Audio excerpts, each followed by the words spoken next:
Bienvenue à tous, aujourd'hui on va se pencher sur une histoire qui a vraiment tout d'un tour de magie. La disparition a priori inexplicable d'une clé en métal. Mais attention, ici, pas d'illusion, juste de la science et c'est fascinant. Voilà la grande question qui va nous occuper. Comment est-ce possible qu'un objet bien solide, qu'on peut tenir dans sa main, puisse littéralement se volatiliser dans un simple liquide? C'est le mystère qu'on va résoudre ensemble, étape par étape. Allez, on plonge directement au cœur de l'affaire. Et tout commence, comme bien souvent dans le monde des sciences, par un pur accident, un petit moment d'inattention dans un laboratoire. Alors, qui sont les acteurs de notre histoire? D'un côté, on a Cossi, un étudiant. De l'autre, l'objet du délit, si on peut dire, une simple clé. Mais attention, pas n'importe laquelle, une clé en cuivre. Et vous allez voir, ce détail a toute son importance pour la suite. Et c'est là, bien sûr, que tout bascule. Un moment d'inattention, un juste un peu brusque, et voilà que la clé glisse des mains de Cossi, et plouf, elle tombe directement dans un bain d'acide. C'est le point de départ de notre énigme. Cossi la sort de là, et là, surprise. La clé est méconnaissable. Elle est comme rongée, attaquée par une force invisible. Et ce n'est pas tout. Le liquide, qui était transparent au départ, est maintenant d'un bleu éclatant. On a donc deux indices, qui vont soulever deux nouvelles questions.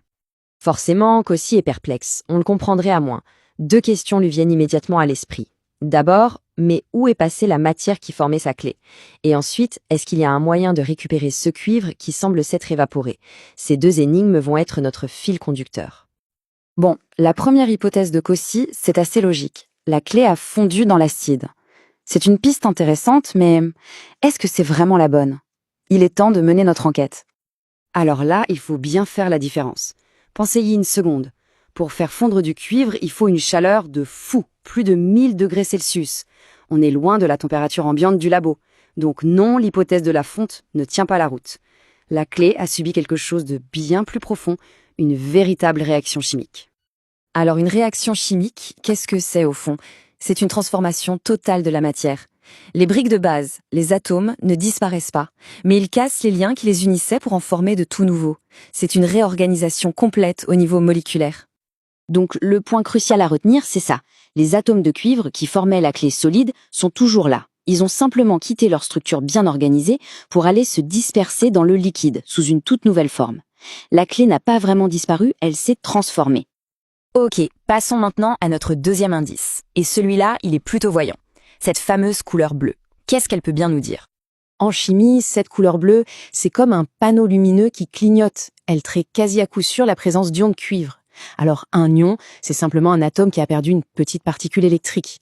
En gros, les atomes de la clé se sont fait voler des électrons et maintenant ils flottent librement dans l'acide, ce qui donne au liquide cette couleur si particulière.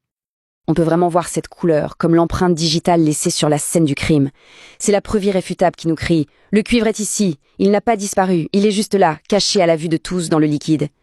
Le mystère de sa localisation est donc résolu. Bon, c'est super, on sait où est le cuivre. Mais maintenant, la deuxième question de Cossi, comment on fait pour le récupérer? Est-ce qu'il est possible de faire machine arrière? Et la réponse est oui, bien sûr. Et comment?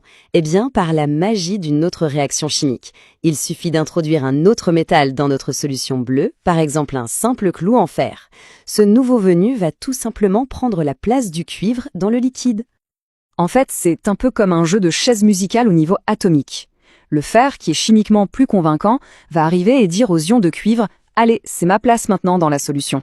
Et les ions de cuivre n'ont pas le choix, ils sont obligés de se regrouper et de redevenir du cuivre solide, bien tangible. Le tour est joué.